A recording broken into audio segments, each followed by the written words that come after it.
Thank you. Ms. Lambert, I'm obviously you have as good understanding and knowledge of the Jordanian situation as anyone, and I'm impressed with that here. I'm also impressed with your strong view on normalization with the Assad regime. It's dicey, as you know, because when we talk with the Arabs, they are soft on the issue. They think this has gone on long enough, and that normalization would be good for the region and for themselves, which frankly you can understand. Having said that, I think we're a little more neutral on it, and looking what Assad has done over the years is stunning. He falls in the same category as Hitler, Putin, and himself, and some others that have done some pretty bad things. I hope you will continue to give that strong statement that you have. I think that you heard the chairman. He and I share the same view on that. That this is just simply not acceptable to the United States. These countries are going to have to deal with it as they see appropriate, but it's going to cause nothing but difficulties with us if they try to cozy up to this guy that can't possibly be accepted into normalcy after what he's done. One of the things that another concern we have as far as Jordan is concerned is I know that you played a leading role in the Negev Forum, and that which grew out of the Abraham Accords, and we're concerned that Jordan doesn't have the warm embrace maybe that it should. What are your thoughts on that? First of all, Senator, let me just reiterate on Syria. I'm in complete agreement with you and the chairman, and as you have heard from the Secretary of State, U.S. policy on Syria and on normalization with the Assad regime will not change. With regard to your question about Jordan-Israel relations, I would note that the peace treaty between Jordan and Israel has been a pillar of regional stability for the past 30 years.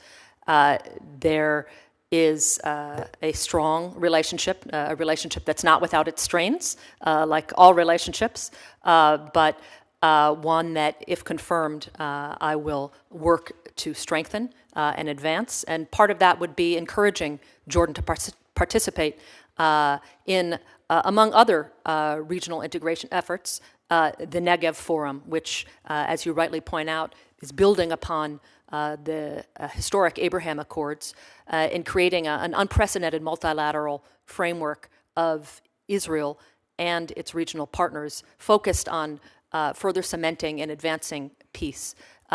It makes all kinds of sense for Jordan to be there. Jordan is the second Arab country that signed a peace treaty with Israel, and I will continue to encourage them to do so, just as I have in my current position.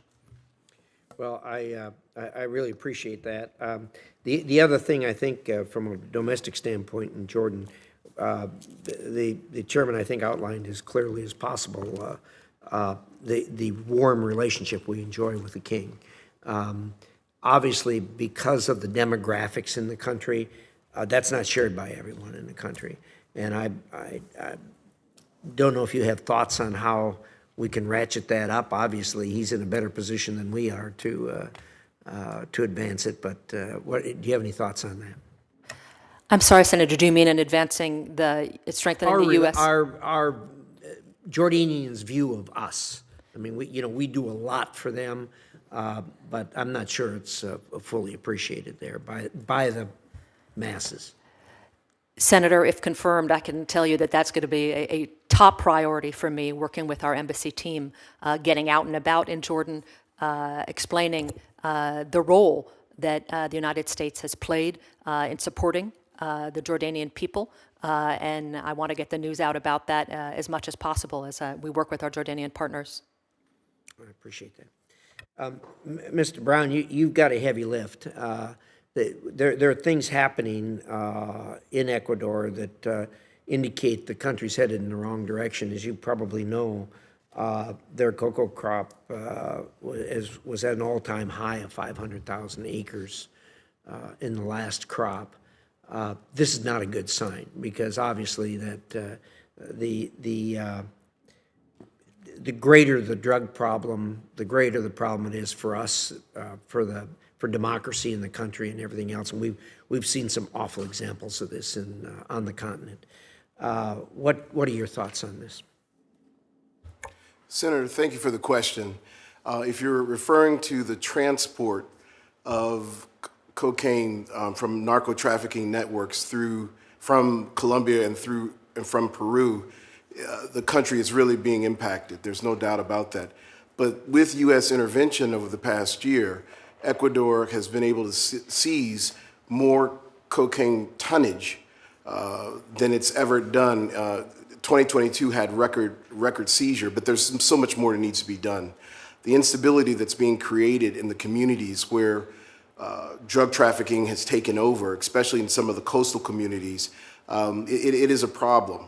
So if I'm confirmed as ambassador, I want to use a whole of government approach, working throughout the interagency, something I've done throughout my career, to sort of figure out strategically how to engage in these communities, to work with the government and those local communities it's not about just seizing cocaine being transported, and it's not just about arresting corrupt people that are involved in narco trafficking, but it's also about dealing with some of the root problems of why young people are choosing illicit crime and committing these acts, and working with the government on that. So you have my firm commitment to help reduce crime and violence that's going on in Ecuador at the moment. Well said. I would say that the record seizures are probably the result of record production, so that would explain that. I think, again, your focus on that is absolutely critical, because obviously it's a huge problem for Ecuador itself, but every ounce of that leaves the country is a huge problem for the U.S. of A. So thank you for willing to serve there, and I hope you'll focus on it. Thank you, Mr. Chairman. Thank you.